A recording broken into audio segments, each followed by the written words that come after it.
Welcome to Auto Resolve. In this guide, I will show you how to fix Bosch Dishwasher E92-40 error with simple communication and control board troubleshooting steps. Fix 1. Power reset the dishwasher. Step 1. Turn off the dishwasher. Step 2. Unplug it from the power outlet or switch off the breaker. Step 3.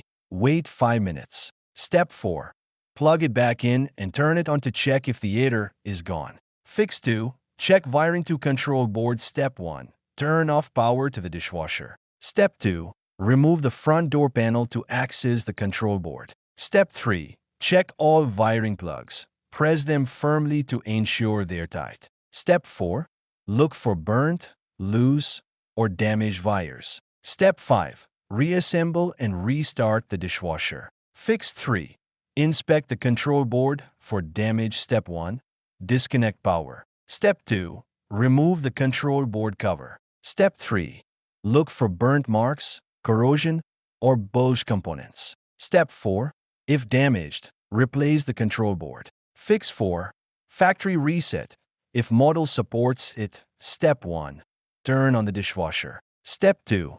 Press and hold start for 3 to 5 seconds. Step 3. Wait for the dishwasher to reset and restart.